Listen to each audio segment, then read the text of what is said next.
Salut à tous et bienvenue sur cette chaîne sur laquelle, entre autres, je parle de productivité et d'organisation, mais également d'entrepreneuriat, de stratégie et de mindset, notamment avec mes invités. Ce sont des coachs, des experts, des consultants ou des entrepreneurs, bref, des personnalités africaines remarquables au parcours inspirant. Le but, vous aider sur le chemin de l'entrepreneuriat, vous inspirer, vous motiver à vous lancer ou alors vous encourager à persévérer si vous avez déjà choisi cette voie. Si ce programme vous parle, abonnez-vous pour ne pas manquer les personnalités atypiques qui passeront sur la chaîne. Et en parlant de personnalités atypiques, aujourd'hui je suis avec Sarah Kodjo, une entrepreneure dynamique et visionnaire qui a fait ses preuves dans l'industrie de la mode africaine en tant que fondatrice de la marque à succès Perlicious. Sarah a lancé sa marque avec l'objectif clair de mettre en avant le savoir-faire béninois en créant des vêtements résolument modernes et élégants. Son approche unique de la mode, qui allie tradition et tendance contemporaine, a conquis le cœur de nombreux adeptes de la mode à travers le monde. Elle est mentor de l'UNICEF.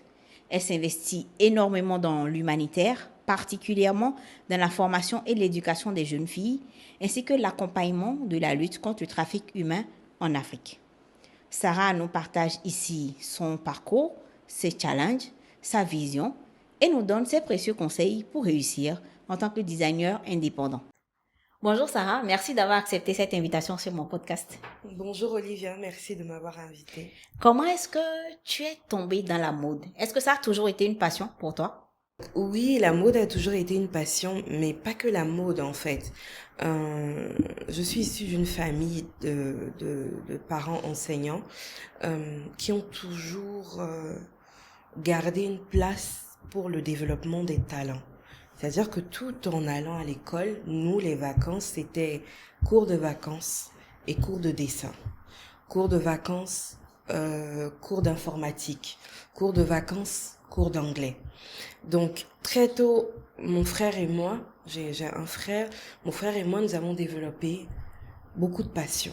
Donc, on va dire pas la mode de façon générale, mais le dessin de silhouettes. Et ensuite, la fabrication de bijoux en perles ont été les premières passions que j'ai développées. Le dessin de silhouettes, la peinture abstraite et ensuite la fabrication de bijoux en perles. Donc tout est vraiment parti de ça. C'était vraiment mes hobbies.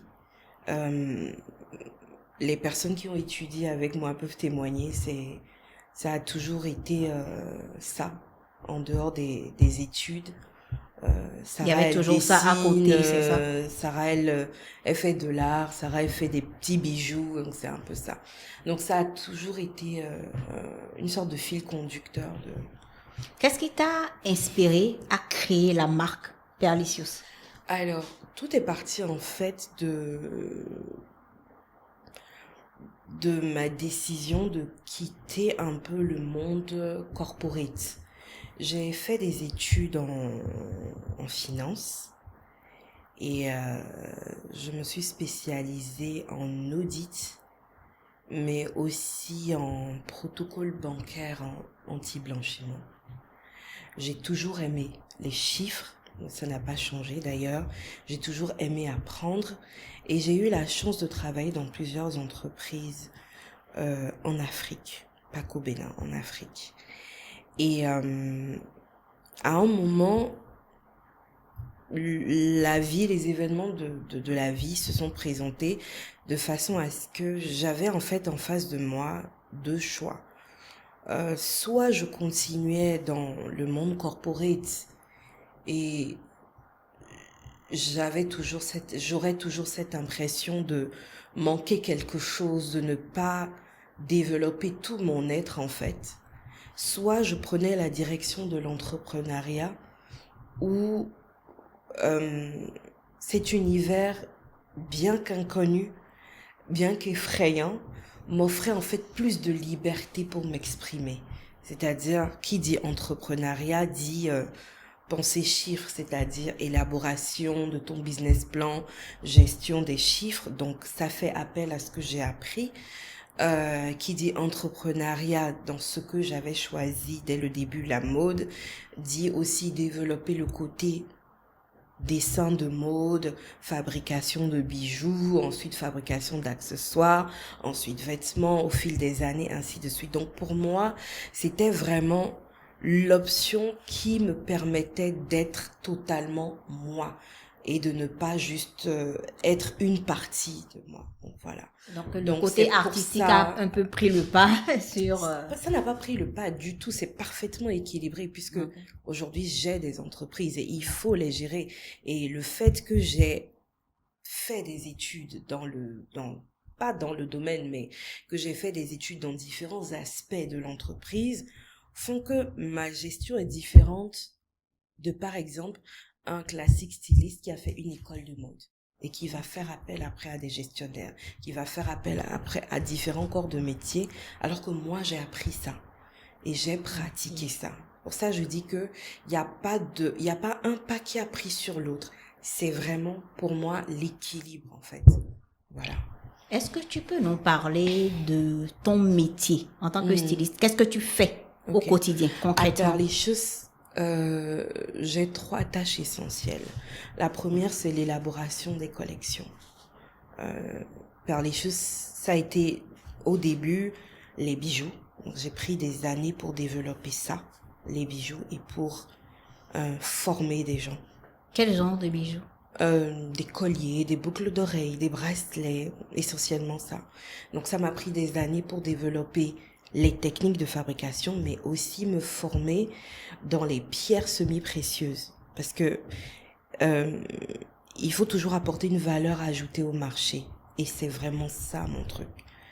Perlichus, c'est pas des perles simples, jamais. C'est toujours, au-delà de l'esthétique, il y a toujours une histoire derrière la pierre qui est utilisée. Voilà. Et ma deuxième tâche, c'est la gestion. La gestion, quand je dis la gestion, c'est la gestion financière et comptable, qui est très délicate, qui n'est pas forcément comprise ou acceptée par certains collaborateurs. Il m'est arrivé de me séparer de certains collaborateurs parce qu'ils ne comprenaient pas mes exigences d'avoir des factures, des décharges. Ils ne comprenaient pas que j'ai pu créer ça sous forme d'entreprise et que ce soit pas juste la styliste du quartier où on vient, on commande, on livre et puis ça part. Ils ne comprenaient pas la notion de packaging où c'est très important pour moi l'expérience du client quand il voit son colis, qu'il se dise ah c'est beau avant même d'ouvrir et de voir ce qu'il y a dedans. Donc ça c'est ma deuxième tâche et la troisième c'est gérer tout ce qui est image extérieure et tout ça. Donc, c'est un peu ça. Est-ce que tu as commencé les vêtements dans l'informel, les bijoux?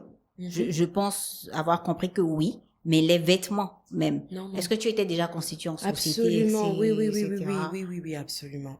C'est pour ça que je disais, tout s'est fait de façon progressive. Les bijoux, ça a pris quelques années pour vraiment développer ça, mais l'entreprise, je l'ai créée très tôt, parce que je voulais vraiment rester dans le cadre légal. Donc après avoir pris le temps de développer les bijoux, on a développé. En fait, chaque fois, tous les 2 ou 3 ans, j'essaie de développer une nouvelle branche. Pour certaines personnes extérieures, ça peut passer pour oh la marque se disperse, mais en fait pas du tout. Il suffit d'être attentif, on se rend compte que c'est un ensemble. C'est-à-dire on est passé des bijoux aux accessoires. Donc nos shootings photos, c'était désormais nos bijoux à côté de nos accessoires. Ensuite, on est passé aux vêtements. Donc désormais, nos shootings photos, c'était nos mannequins avec nos vêtements, nos accessoires, nos bijoux. Ça suit une logique précise, mais c'est une logique progressive. Parce qu'il faut le temps pour développer, pour avoir les bons fournisseurs, pour s'entourer des bons collaborateurs qui épousent votre vision. Donc c'est un peu ça. Comment est-ce que tu définirais le style unique de ta marque? Alors, Perlichus s'articule autour de 3 piliers importants. L'audace. L'audace dans le sens où vous n'allez pas venir à Perlichus et voir quelque chose qui se fait ailleurs ou quelque chose qui est populaire. D'ailleurs, c'est une expression que je n'aime pas du tout, populaire. Et je considère que chaque personne est unique et chaque personne a besoin d'un truc qui la rend unique. Voilà. Donc, l'audace dans le choix des matières, je vais mélanger du convoi et du jean, je vais mélanger du sequin et du pagne, je vais mélanger des perles, je vais coudre des perles sur du cuir et faire un vêtement, je vais faire une robe de mariée qui va mélanger du convoi, des perles, du sequin. Je vais pas me limiter dans la créativité. L'audace dans le choix des couleurs. Il y a pas de... C'est vrai que je suis habillée en noir, ça fait très classique. Mais si vous voyez mes bijoux, ils sont pas noirs, ils sont colorés. Les pierres sont particulières. Donc l'audace dans le choix des couleurs, dans le mélange des couleurs. Le deuxième pilier important, c'est l'inclusion. L'inclusion est vraiment le pilier important de notre ligne de vêtements. L'inclusion, c'est tout le monde peut porter du perlicheuse. Il n'y a pas une femme de taille 50 qui va venir et qui va pleurer. D'ailleurs, c'est souvent ce qu'elles font. Mais on a appris à les recevoir et à les rassurer. Vous pouvez faire du XXS. On a des clientes qui ont 40 ans, mais qui ont l'aspect physique, une silhouette d'un enfant de 15 ans et qui sont extrêmement complexées, ce qui est normal, c'est humain, parce que dans leur milieu professionnel, elles ne sont pas prises au sérieux. Et ces femmes ont besoin d'être habillées, elles ont les mêmes problèmes qu'une femme taille 50, 52, 56 qui aussi, compte tenu de sa silhouette, rencontre beaucoup de problèmes. Donc l'inclusion, c'est ça. Et Perlicheuse, vous allez voir, nos clientes viennent de partout dans le monde et sont de toutes couleurs de peau. On n'a vraiment pas de limite. Et le troisième pilier, qui est très important aussi, c'est l'opulence, dans le sens où je vais utiliser des pierres semi-précieuses, je vais utiliser des tissus qui ont de la valeur. Si je dois utiliser un tissu qui n'est pas très coûteux sur le marché, on va lui mettre une valeur ajoutée pour le rendre beaucoup plus opulent en fait, beaucoup plus luxueux. Donc il y a toujours cette touche un peu luxueuse sur les vêtements, sur les bijoux, sur les accessoires et même sur les objets de déco qu'on fait. Voilà. Qu'est-ce qui fait que tu choisis un matériau ou un artisan plutôt qu'un autre, essentiellement?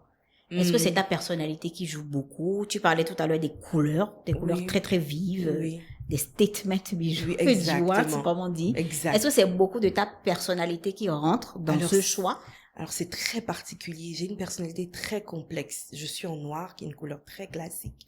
La coupe est très classique, mais mes bijoux sont très statement. Donc j'ai vraiment une personnalité très complexe. Et ça se ressent dans ce que je fais. Exemple, on va me commander une robe, on va me dire, je sais pas, je veux un mariage classique, je veux une robe simple, classique, des épaules carrées et tout. Je vais faire la robe, mais je vais faire un dos très ouvert. Pour moi, en fait, il faut cette petite touche. Je veux pas dire coquine, audacieuse, mais il y a toujours un petit truc. Voilà. Donc c'est ça, en fait, qui me fait faire les choix.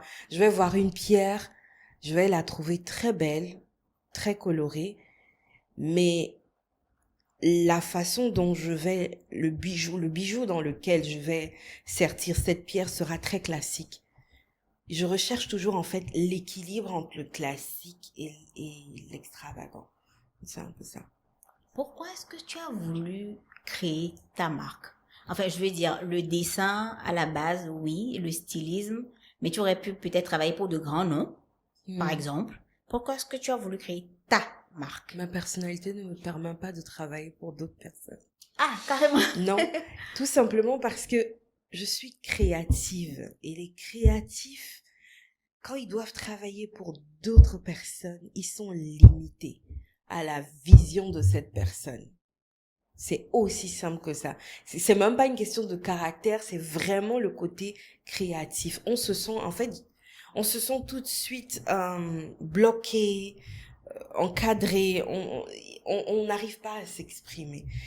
Donc, il m'est arrivé de collaborer avec des créateurs, il m'est arrivé oui, mais non. Ça ne fonctionne pas, en fait. Si, ça a fonctionné, ça s'est très bien passé, mais il fallait ma marque. D'accord. Et ma marque se reconnaît. Oui. Les gens reconnaissent. Voilà. Tu es là depuis combien de temps? Perlicious est né il y a combien de temps? Il y a 15 ans. Il y a 15 15, ans 16 ans, oui. 15-16 ans. Ça, c'est quand j'ai créé le nom, j'ai déposé le nom. Sinon, je faisais des bijoux comme j'ai dit Déjà depuis bien très longtemps. avant, ouais, Exactement. bien avant. Même à l'université, je vendais mes bijoux. Oui. Tu vois vraiment tes créations ou ta créativité, on va dire, comme un moyen d'expression Absolument. particulier. Absolument. Ça doit sortir. Et Parce donc que ça la ne notion sort pas de que limite par... revient beaucoup, Oui, en fait. beaucoup. Oui, Ça doit sortir. C'est vraiment ça. Tu as l'impression que ça doit sortir d'une façon ou d'une autre. Et c'est pas que la mode, comme je te le disais en off. J'ai créé des entreprises dans d'autres domaines parce que j'ai besoin d'exprimer, je dis toujours, j'ai besoin d'exprimer 3 choses. Le bon, le beau et le réconfort. Parce qu'on est dans un monde compliqué. oui. Je pense qu'on en a clairement Donc, besoin. c'est ça. Donc, On en a la clairement mode, besoin. c'est le beau. La restauration, c'est le bon. Et le réconfort, c'est les cosmétiques. Voilà. Tu peux nous parler de tes autres entreprises? Alors, il y a restauration. Dazzle Skin, qui est une marque de cosmétiques bio, mais qui n'est pas basée du tout au Bénin, qui n'est pas basée non plus en Afrique. C'est une marque basée à Londres. Pourquoi à Londres? Parce que c'est le marché qui m'a fait la demande. Et c'est le marché où nous écoulons, en fait, ce que nous faisons, tout simplement. Et je l'ai créé pendant la période du Covid. Il y avait une énorme demande en tout ce qui était cosmétique pour le bain. Okay. Et les produits bio étaient très demandés. C'était vraiment une opportunité que j'ai saisie. Voilà. On met en valeur le beurre de karité béninois, le sucre roux béninois et d'autres éléments de différentes parties de l'Afrique à travers 2 types de produits uniquement. De la chantilly pour le corps et des gommages pour le corps. On s'est concentré sur ces 2 produits-là. Voilà. La Covid a été géniale pour toi. Oui, il n'y en a pas beaucoup comme ça. On va dire que mon parcours de vie a toujours été un problème. Ok, je vais trouver le moyen de contourner ça ou de briser ça. Je ne passe plus trop de temps à me morfondre, en fait. Tout de suite, mon cerveau va vite. Qu'est-ce que je peux faire? Et c'est une époque où Perlicious ne vendait absolument pas. Le Covid, personne ne sortait, personne ne voulait des vêtements, encore moins des bijoux. Les gens, non, c'était pas le moment. Les mariages étaient annulés. On avait plein de commandes de mariage qui avaient été annulées au dernier moment. Et puis cette opportunité est arrivée. Et je pense que c'est ça l'essence de l'entrepreneur. Il y a un problème, tu essaies de trouver une solution et tu monétises cette solution. C'est pas tout le monde fait, je fais, c'est ridicule. Voilà. Et par rapport à la restauration? La troisième entreprise, c'est Ice London. Il y en a au Bénin, il y en a à Lomé, il y en aura dans d'autres pays par la grâce de Dieu bientôt. Et là, c'est mon amour pour le café. Mon amour pour le café. Je me reconnais bien là. Ouais, le café. Mon amour pour le café sous toutes ses formes. Ouais. Et mon amour pour le chocolat, mais en fait c'est particulier, j'aime le chocolat noir. Et encore une fois, c'est mon côté manuel, ça. J'aime créer, mélanger des choses, ça. Donc je me suis associée à quelqu'un qui est spécialiste du domaine, qui est c'est un barista spécialiste du chocolat et du café. Et parce que quand vous n'avez pas l'expertise de quelque chose, allez chercher quelqu'un qui a l'expertise, qui va vous former. Donc c'est un peu ça. Donc j'ai créé Ice London. Donc chaque fois il y a le code du pays. Et sinon la marque principale c'est Ice London Coffee and Chocolate. Okay, voilà. Donc il y a 229 et 228. Oui, pour le moment. Donc il y a café, chocolat et bubble tea. Et sous toutes les formes possibles. Et on utilise du café qui vient de plusieurs pays. On utilise aussi du chocolat qui vient de plusieurs pays, dont des pays africains. Pour les bubble tea, on reste très exigeant sur l'origine des perles. Vraiment, on utilise des perles de tapioca qui viennent de Taïwan. C'est vraiment le pays qui est détenteur de cette recette-là. D'ailleurs, ils ont une espèce particulière de manioc qui permet d'obtenir les perles. Quand on dit perles de tapioca, les gens pensent que c'est notre tapioca d'ici. Non, ils ont une espèce particulière de manioc qui pousse là-bas et qui fait que on obtient les perles. Voilà. C'est un peu ça. Comment est-ce que tu perçois la mode africaine dans l'expression de notre identité culturelle? Oh, je pense que la mode africaine, elle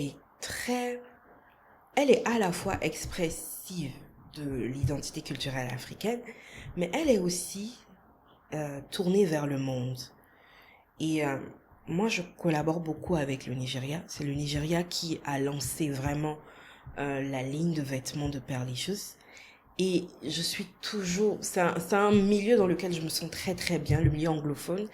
Et je suis toujours fascinée et en même temps heureuse de voir que les femmes peuvent avoir des robes avec des...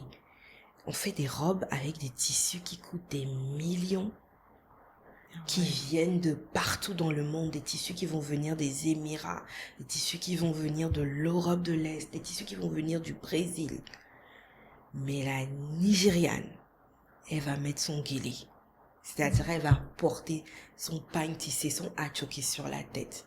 Parce que pour elle, c'est son identité. Donc, c'est pour ça que je dis, la mode africaine de façon générale, je vais pas parler que des Nigérians, les Sud-Africains le font. Ils vont porter des coupes traditionnelles, mais avec des tissus qui viennent d'ailleurs. Je pense aussi qu'on le fait au Bénin. On va utiliser le wax, qui n'est absolument pas africain, mais on va faire des coupes de chez nous. Nous, on fait du pain tissé où on va mettre des cristaux Swarovski qui viennent complètement d'ailleurs. Donc, ça, j'aime la mode africaine que je vois actuellement. Parce que la mode africaine d'avant, que moi je voyais quand j'étais plus jeune, je n'aimais pas du tout, je me reconnaissais pas. C'était classique, c'était très traditionnel. Il faut de l'époque de ci. nos parents. C'est ça. Il fallait pas oser. Dès que tu mettais un peu de couleur, tu voulais te faire voir. C'est toujours une sorte d'oppression d'une certaine façon. Et non, la mode africaine actuelle, elle est vivante, elle est en pleine mutation permanente et elle est mixte et ça j'aime. Il faut vendre son identité mais tout en restant ouvert sur le monde. Je rebondis sur le fait que tu parles du Nigeria. J'ai vu que tu as participé avec ta marque à des shows au Nigeria, oui. même ailleurs, je pense. À Londres, comment est-ce que au ça Maroc, s'est fait? Oui.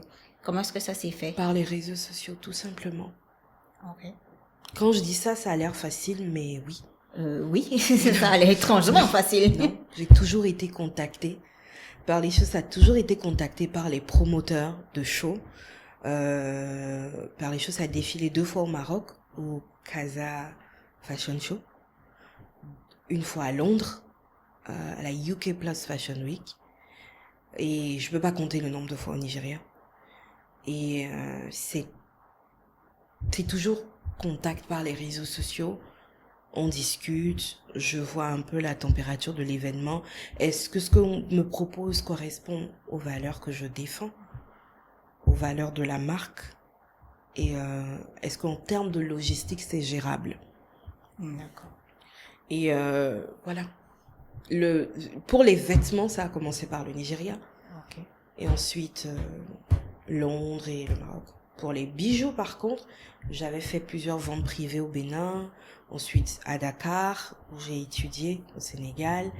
Ensuite, j'ai fait des ventes privées en France. Là, c'était des shows personnels. C'est moi qui initiais mes événements et les consommateurs venaient.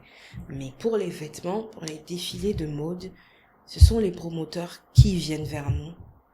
Toujours par les réseaux sociaux. Peu importe le réseau social, en général, mais ils contactent de façon très professionnelle. On a des propositions tout le temps, mais Perlicious ne participe pas à n'importe quoi. Parce qu'il faut... Je suis très, très stricte dans les règles que j'ai fixées, que la marque doit suivre, et puis voilà. Quels sont les grands challenges auxquels tu fais face? en tant qu'entrepreneur dans la mode? En fait, il y a beaucoup de challenges qu'on a éliminés au cours des années. Donc, c'est difficile pour moi de dire. Les challenges, on va dire, c'est en interne. C'est quand tu as des collaborateurs qui, parce qu'ils ont fait de telle manière depuis 20 ans, ne veulent pas changer, améliorer, s'adapter, épouser ta vision. Ça, c'est un challenge. C'est vraiment un challenge parce que ça peut aller malgré le fait que la personne ait l'expertise et tout ce qu'il faut, ça va très vite dans la compétition parce qu'ils ont en face d'une femme. Une femme qui est très souvent plus jeune qu'eux. Il m'est arrivé, j'ai pas de problème à me séparer des gens. Que ce soit sur le plan professionnel ou sur le plan personnel. Je pars du principe que dans cette vie, mais ça c'est très personnel, je pars du principe que les gens, ils traversent votre vie pour une saison, pour 2, pour 3 ou jusqu'à la mort. Donc, quand la saison finit, je sais pas pourquoi on s'accroche pour se faire du mal.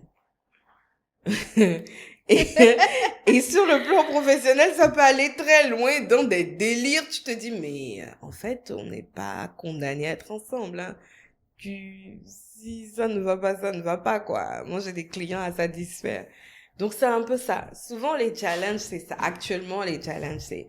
De façon générale, c'est en Tu t'es séparé interne. de beaucoup de personnes, comme ça, de beaucoup de collaborateurs? Je vais pas dire beaucoup, c'est la vie d'une entreprise. Donc oui, ça fait partie de la vie d'une entreprise. Depuis le début, il y en a eu quand même pas mal. Oui. Quand les gens n'épousent pas votre vision, ils partent. Ou vous les faites partir. Là où ça peut aller loin, c'est quand on veut vous imposer. C'est-à-dire des gens, ça c'est très marrant, mais c'était pas très drôle à l'époque. Aujourd'hui, à le recul, je rigole. Mais des gens, sous prétexte, encore une fois, que j'étais une femme et que j'avais ma marque, ont voulu m'imposer leur vision en se faisant passer pour des potentiels investisseurs. Et quand ils se sont rendus compte que j'étais très carrée, que j'avais une vision précise et que je savais où j'allais, ils sont devenus des détracteurs à l'extérieur. Mais des détracteurs sur tous les plans. J'ai entendu des choses, des histoires. Je me suis dit, mais attends, Nollywood est où? On a des... Carrément. on a des... Ben oui, on a des... Qui s'attaque à la réputation de la marque, c'est ça? Oui. Et puis ensuite, quand ils voient qu'on ne réagit pas, ils s'attaquent à moi personnellement. Mais c'est une grossière erreur parce que j'ai étudié. Je suis pas une styliste du quartier. La styliste du quartier, quoi. Et je connais mes droits et je me connais. Je sais comment m'entourer. Donc, les gens, quand ils vous voient, et c'est toujours pour moi très drôle avec le recul, mais sur le coup, je vais à la guerre. Quand ils vous voient en tant que femme au volant de son entreprise, ils inventent beaucoup de choses. Et quand ils voient que vous ne correspondez pas du tout à comment on va dire, le profil habituel auquel ils jettent des pots de banane, que vous êtes très différente de la masse, que en anglais on dit fit, c'est-à-dire vous ne correspondez pas à ce qu'ils connaissent d'habitude, à ce qu'ils voient d'habitude, ils inventent. Ils vont jusqu'à s'inventer des places dans vos vies, sur le plan professionnel comme sur le plan personnel. Et là, je n'hésite pas à remettre les pendules à l'heure. Et quand je remets les pendules à l'heure, je suis pas très gentille. Mais en même temps, parfois, il le faut. Parce que chaque entreprise est une sorte de... Comme j'ai dit, c'est mon moyen d'expression. Après, il y a tous ceux qui travaillent avec moi, qui épousent la vision et qui font ce qu'ils ont à faire. Tant que tu fais ce que tu as à faire, il n'y a pas de problème avec moi. Donc, c'est un peu ça. C'est ça les gros challenges. C'est les gens qui sont obsédés par des choses qui ne sont pas forcément professionnelles, mais qui viennent par le professionnel parce que c'est le seul moyen de... Et ceux qui, en interne, ne partagent pas forcément les valeurs et qui viennent pour juste une expérience, quoi. Ou se balader, comme on dit. C'est quoi ton moteur, malgré tout ça? Qu'est-ce qui te fait te lever le matin? Non, à la fois en moi. J'ai vécu beaucoup de choses. Je viens de très loin. Je n'en parle pas, je n'affiche pas, je suis pas du genre à exposer ma vie sur les réseaux sociaux et hum, il y a une règle que j'ai toujours suivie. Les gens disent que c'est mon côté asiatique. C'est même si tu as des milliards, vis comme un mendiant. Pas mendiant, mais je sais pas Vivre humblement, c'est c'est ça? ça. Et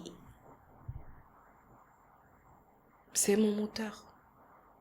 Marquer mon passage sur cette terre, créer le maximum d'entreprises, m'exprimer de, le plus possible, dans tous les domaines possibles, développer tous mes talents. À Perlichus, il y a, la dernière fois, c'est une anecdote, il y a mon frigoriste, qui est le frigoriste des différentes boutiques, qui était en train de nous aider à mettre des bâches, en fait, des bâches et à décorer. Et l'une des collaboratrices lui a dit, ah, mais tu sais faire ça aussi. Il a dit, si tu travailles à Perlichus, si tu sais pas tout faire, tu es largué. Et j'ai aimé ça, c'est vraiment ça. Je pars du principe qu'on a tous différents talents, on n'a pas qu'un seul talent. Et qu'il faut avoir la chance, quand tu as la chance de pouvoir développer d'autres choses, fonce. Donc j'essaie d'entraîner avec moi des personnes qui travaillent avec moi au quotidien et qui n'ont pas peur de développer autre chose. Chaque jour, on apprend quelque chose. Il suffit C'est d'avoir ça mon cette moteur, volonté-là, c'est en ça, fait. c'est ça mon moteur, c'est ça, c'est la foi en la vie. Je viens de trop loin, j'ai vu trop de choses pour arrêter, pour abandonner. Est-ce que tu peux nous raconter un moment particulièrement gratifiant dans cette aventure-là, depuis la création de Perlicious jusqu'à Oh, aujourd'hui? l'apparition dans Forbes. Tu nous racontes? Ça c'était un moment un moment pivot. C'est assez particulier. Je suis invitée aux 25 ans de mon école, l'école où j'ai fait mes études supérieures. Et à cette occasion, je suis présentée par le président de mon école à un groupe de personnes. Bon, pas, ça va, bonjour, bonjour. Et je lui dis, je suis une ambiverte, c'est-à-dire que je suis à la fois introvertie et extravertie. Quand il faut être extravertie, je le suis, mais la plupart du temps, je suis très introvertie. Donc, comme c'était un événement mondain, il fallait que je sois extravertie, mais comme je voulais pas parler avec les gens, je lui dis, président, passez-moi votre téléphone, je vais faire des lives. Je vais animer en fait les réseaux sociaux, comme ça les gens sur les réseaux sociaux vont voir ce qui se passe à cette soirée qui était un peu la soirée VIP avant l'événement public et tout. Donc je prends le téléphone, il accepte, je prends le téléphone, je filme les choses et tout. Et puis ce groupe de personnes me dit est-ce que vous pouvez revenir et tout, vous avez l'air super... Enfin, vous rigolez avec tout le monde. Ah bon? Ok. Et je viens et tout. Et puis on commence à discuter pierre. Comme ça, tout bête. Et je suis contente, je suis dans mon élément et tout. Je parle des pierres que je connais, des vertus, de ce que j'en fais. Et en fait, à un moment, je me rends compte que tout l'auditoire est comme ça. Et je me dis, je monopolise la parole et tout, excusez-moi. Non, mais vous parlez avec tellement de passion et tout. C'est votre métier. Je dis, oui, c'est une passion que j'ai développée, qui est ma petite entreprise. Et en fait, j'ai aucune idée que dans ce groupe de personnes, il y a à l'époque le directeur de publication de Forbes Afrique. Ah, d'accord. Et donc, la discussion continue avec toutes ces personnes-là. Mais vraiment, je n'ai aucune idée. Tellement, les titres, c'est pas très important pour moi. C'est le feeling, c'est l'énergie. Et puis, donc, je rentre à Cotonou après ça. Et je reçois par mail, je reçois un mail d'une contributrice de Forbes Afrique qui faisait partie de ce groupe de personnes, donc qui se représente à moi et qui me dit, vous vous souvenez, voilà, on aimerait faire un article sur vous parce qu'on a fait des recherches, on s'est rendu compte que vous travaillez super bien et que votre entreprise, elle est jeune, mais elle est dynamique et on a eu la chance de parler. Je suis là, je bug, je suis devant le mail, je dis, mais de quoi elle parle? C'est qui? C'est quoi? C'est pourquoi? Et quelques jours plus tard, je reçois un mail d'une autre personne Et cette fois, c'est un homme, un contributeur de Forbes Afrique aussi, qui me dit, je voudrais faire un article sur vous. Et là, je me dis, mais attends, une personne, ok, mais deux, c'est très sérieux et tout. Donc, je me retrouve à envoyer tous les livrables qu'il me demande, donc à ces deux adresses mail. Et je raconte à ma mère qui me dit, mais tu as oublié, tu es jumelle, tout vient par deux. Et je me dis, mais qu'est-ce qu'elle me dit comme ça et tout. Mais oui, c'est comme ça que ça s'est fait. Et j'oublie. Et je vais faire une vente privée au Gabon. Et je reçois un message. À l'époque, je sors d'une relation très compliquée sur le plan personnel. C'est pour ça que je dis Forbes est très particulier. Et je suis au Gabon, c'est le lendemain de ma vente privée, je me repose, je suis chez une amie et je reçois un message sur mon téléphone d'une béninoise qui me dit « Mais qu'est-ce que ton ex raconte sur les réseaux sociaux ?» Je dis « C'est qui mon ex ?» Carrément. Oui, parce que ma vie, elle est très privée, donc je ne sais pas dans quel, excusez-moi l'expression, dans quel kata elle est au courant, elle a même attribué un titre à la personne, c'est pas important. Et je dis, mais qu'est-ce qu'il y a? Qu'est-ce qui se passe? Elle me dit, oui, il a fait un post en disant qu'il ne comprend pas que les entrepreneurs dont Forbes parle, elles sont pas différentes de nos mamans qui allaient vendre du riz devant la maison pour nourrir leurs enfants. Et je dis, mais c'est hallucinant. Attends, c'est quoi le truc dont tu me parles et tout? Elle me dit, mais tu es dans Forbes Afrique. Je fais, hein? Non, je suis sérieuse. Et je prends mon téléphone. Et je vois que oui. Oui, je vois le lien, le mail avec l'article, le lien de l'article, les photos qui ont été choisies. Je suis là, what? Et mon premier réflexe, c'est de me mettre à genoux et de rendre grâce au ciel. Et ça a marqué mon amie, chez qui j'étais. Elle en reparle toujours. Elle dit, d'autres auraient célébré pour du champagne, mais toi, ton premier réflexe, c'est de te mettre à genoux. Je dis, oui, je sais d'où je viens. Et ce n'est que le début. Et oui, ça a été, il y a eu l'avant Forbes, il y a eu l'après Forbes. Ah oui, réellement? Ah oui. Quel a été l'impact? Sur le plan personnel et familial, tous ceux qui avaient encore des réticences m'ont regardé autrement. Ce n'était plus oh, elle a choisi un métier de vieille femme, c'est les vieilles femmes qui font les perles. Non, c'est l'entrepreneur, c'est une entrepreneur. Ça rajoute du sérieux dans l'histoire. C'est ça.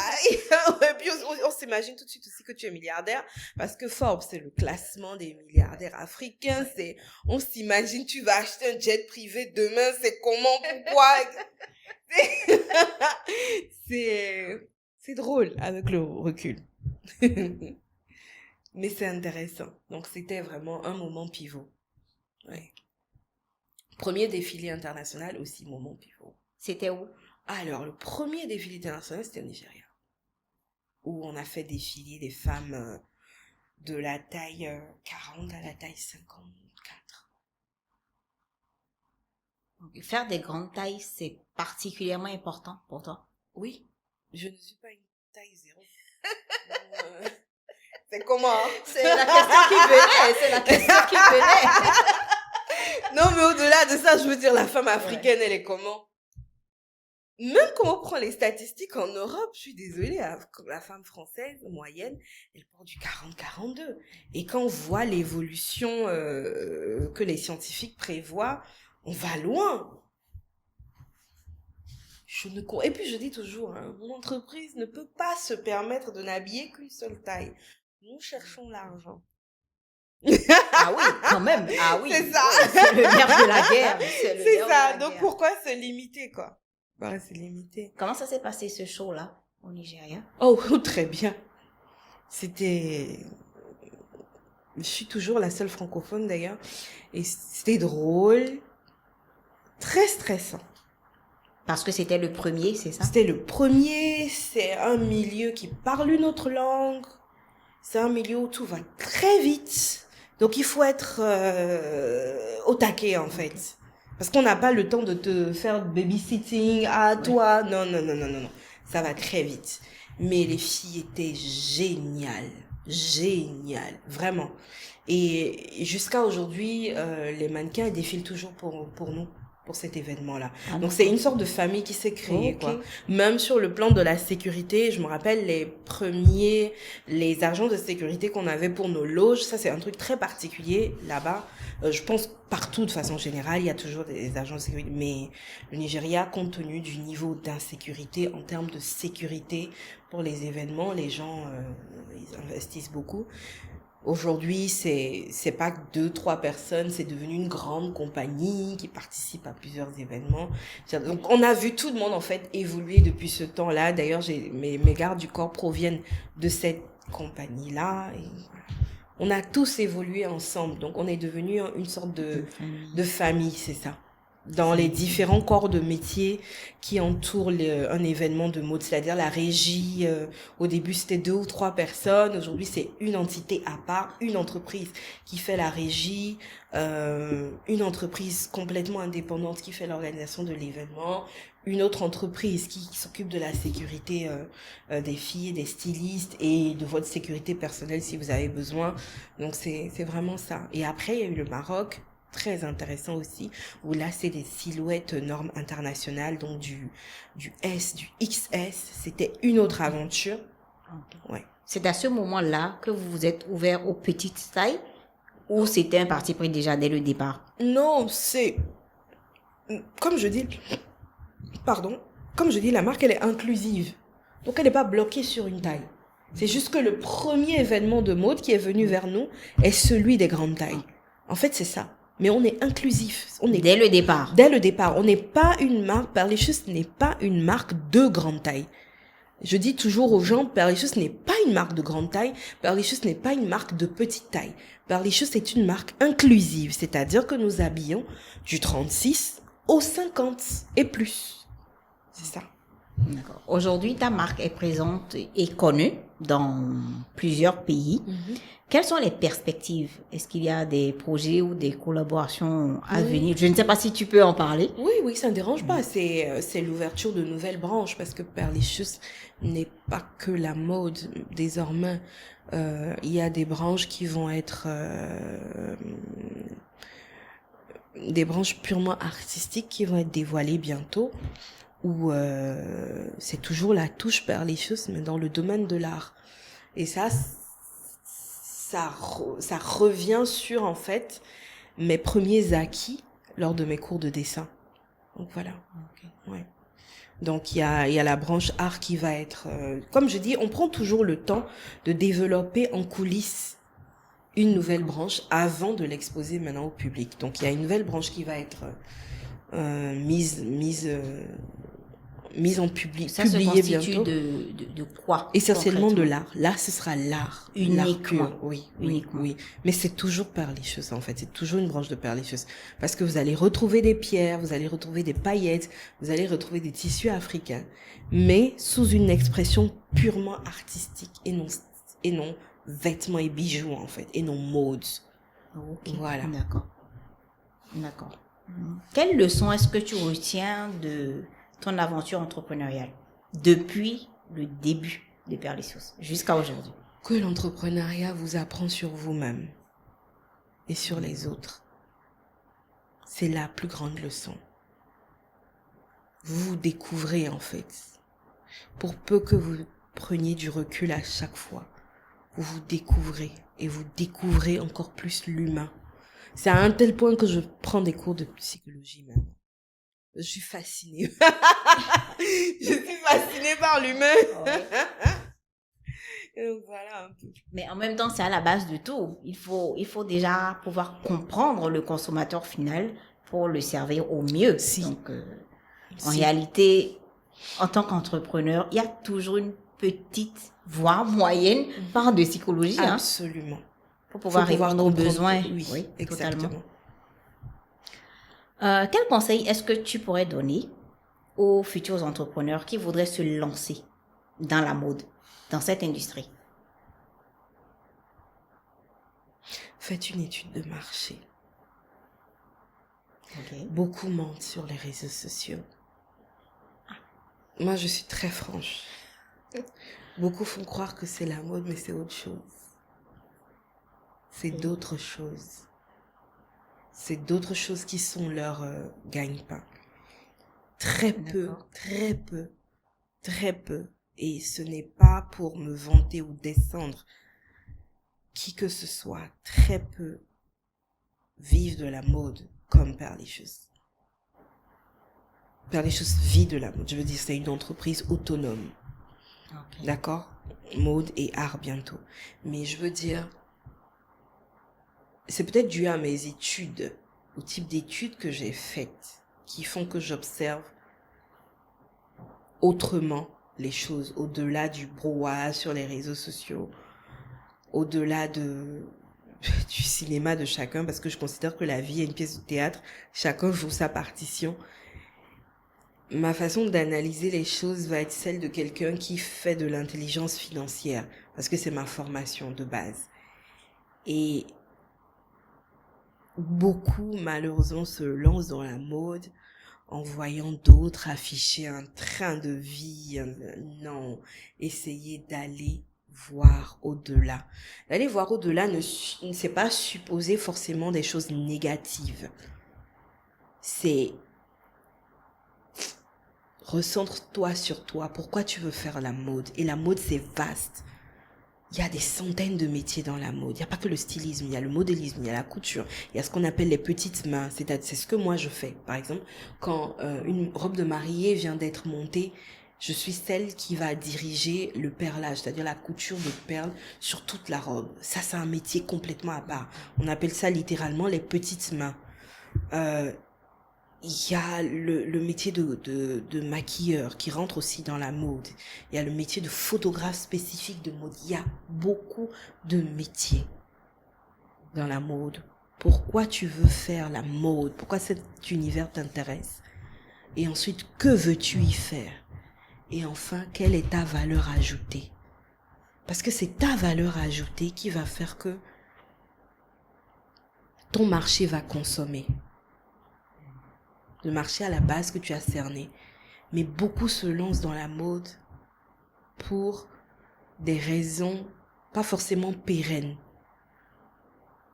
Je dis pas mauvaise ou bonne, je dis pérenne. Ah, la mode, c'est juste quelque temps. C'est quand tu leur demandes, moi j'ai eu des conversations comme ça avec des gens qui aujourd'hui ne sont plus dans la mode, sont dans autre chose, ou ont laissé complètement, ils sont à la maison. Non, moi j'avais fait ça juste pour m'amuser. Non, c'était juste pour passer le temps. Où j'ai parlé avec des mannequins qui m'ont dit, non, c'était un moyen de trouver un mari. Ah, d'accord. Ah, d'accord. Oui, oui, oui. Ok. Donc, en fait, il faut vraiment définir ton objectif. Pourquoi tu veux rentrer? Pourquoi cet univers t'attire? Pourquoi tu veux y entrer? Quel est le métier particulier qui t'intéresse dans ce domaine? Quelle est ta valeur ajoutée? Et quel est ton marché? À qui tu veux vendre? À qui tu veux vendre? Parce que la personne à qui tu veux vendre, quand tu arrives à circoncire cette partie de ton marché, tu mets maintenant en avant ta valeur ajoutée pour convaincre cette partie de ton marché. Parce que cette partie de ton marché, il y a des milliers d'autres stylistes qui lui parlent. Il y a des milliers d'autres marques qui communiquent vers cette cible-là. Qu'est-ce que tu apportes de différent qui fait que cette cible va avoir envie de dépenser chez toi? Et ça, c'est un exercice, c'est pas qu'au début, c'est tous les jours. Parce qu'une entreprise, c'est comme ça. Sa vie, c'est comme ça. Il y a des moments de vraiment très bas. Et il y a des moments de, tu es au top de ton maximum. C'est-à-dire, tout le monde est content. Mais quand ça décline un peu là, qu'est-ce que tu fais pour remonter? Tu t'adaptes. Donc, tu réétudies à nouveau ton marché. Parce que ton marché change. On parle par exemple de la génération Z et la génération X. C'est pas du tout la même chose. les jeunes des années 80-90, on est des traumatisés, hein. On a vécu différentes décennies. On a vécu 2 millénaires. On ne pense pas du tout comme Gen Z ou la génération TikTok qui... Voilà, quoi. Et tu dois faire cet exercice tout le temps. Est-ce que tu es prêt à ça? En résumé, est-ce que tu es prêt à faire les choses de façon sérieuse? Ou tu considères que la mode, bon, c'est juste en temps, on va se faire... Les mannequins qui travaillent avec moi savent que même pour être modèle photo, c'est du boulot. Il faut être là à l'heure. Il faut avoir une certaine hygiène. Il faut savoir vendre le vêtement. Je dis toujours aux modèles photo qui travaillent avec moi, vous devez être capable de vendre le vêtement, le bijou aussi bien que moi. Parce que pour une raison ou une autre, quand moi-même comment on va dire ça en français? En anglais, on dit... Quand tu portes toi-même, c'est voilà, ça? quand je porte moi-même, Ouais. les statistiques explosent sur les réseaux sociaux. Il n'y a rien à faire. C'est comme ça, c'est un fait. Il m'a fallu du temps pour l'accepter, mais c'est un fait. Donc, je dis aux modèles photo qui travaillent avec moi, tu dois être capable de vendre le vêtement ou le bijou, là, aussi bien que moi. C'est ton boulot de modèle. C'est pas te montrer toi. C'est vendre le vêtement. Les modèles internationaux, les super modèles qu'on connaît, c'est parce qu'elles savent vendre ce qu'elles portent. Leur démarche, leur attitude, la confiance en elles qu'elles montrent, ça vend le vêtement. Ou ça vend le bijou à travers des photos. Donc c'est ça. C'est se poser les bonnes questions. Quel est mon marché? Pourquoi je veux ce milieu? Qu'est-ce que je veux y apporter de plus? Quel est mon marché? Qu'est-ce que j'apporte comme valeur ajoutée à mon marché?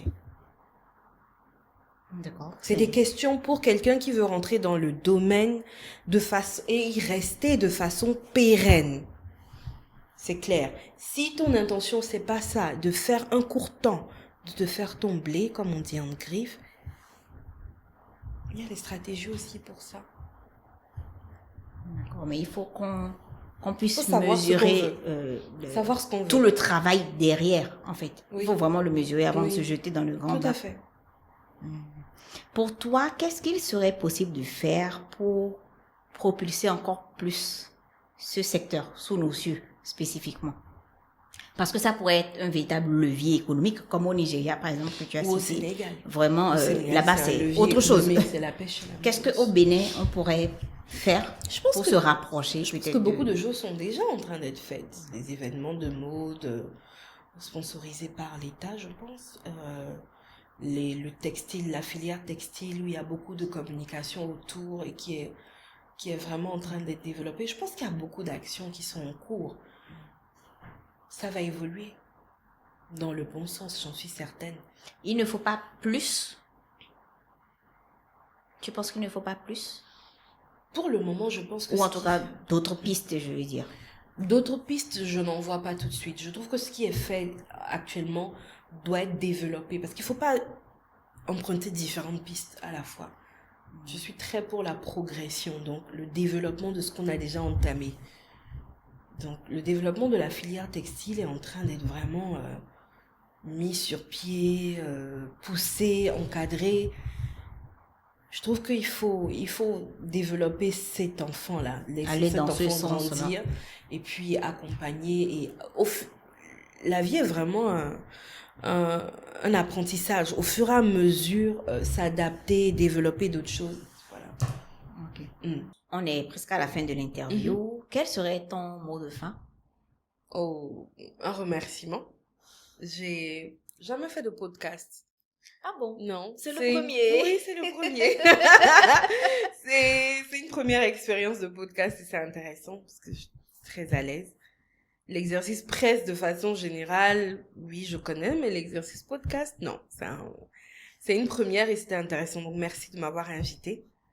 Merci à toi d'avoir accepté. Et puis, mot de la fin, au-delà des remerciements, j'espère que les auditeurs ont appris quelque chose et que tous ceux qui ont envie d'entreprendre n'hésitent pas, mais vraiment se poser les bonnes questions avant de se lancer. Voilà. Où est-ce qu'on pourrait trouver du Perlicious à s'acheter? Perlicious, mais aussi restauration. Oui. Alors, et au autres. Bénin, le showroom Perlicious est couplé avec le coffee shop à Ciné Concorde. Donc, vous avez les vêtements, les bijoux, hommes et femmes, les robes de mariée, les robes pour le bureau, tout. Et la section art bientôt. Vous avez un coffee shop au-dessus, donc c'est un duplex. Vous avez un autre coffee shop à Fige-Rosset, à Essendon 229. Il y a 2 coffee shops à Lomé aussi, à Essendon 228, gérés en franchise. Et sur le plan international, vous avez la boutique Perlicious au Burkina, où on utilise essentiellement du pain tissé par les femmes localement. Et vous avez www.perlicious.fr, qui est notre boutique en ligne, sécurisée, fonctionnelle depuis près de 10 ans, à partir de laquelle, en fait, on livre le monde entier. Voilà. D'accord. Merci infiniment pour ta participation. Ça a été un très, très, très bon moment. Je pense que tu as pu apporter beaucoup de valeur aux auditeurs. Franchement, je n'en doute pas. Pour tous ceux qui sont intéressés par le milieu de la mode, du stylisme, du design, etc. Merci beaucoup. Merci. Si cette interview vous a plu, likez-la et donnez-nous vos avis en commentaire. Abonnez-vous surtout à la chaîne pour ne pas manquer d'autres profils aussi intéressants que celui de Sarah, dont nous pourrons tous apprendre beaucoup. Ciao!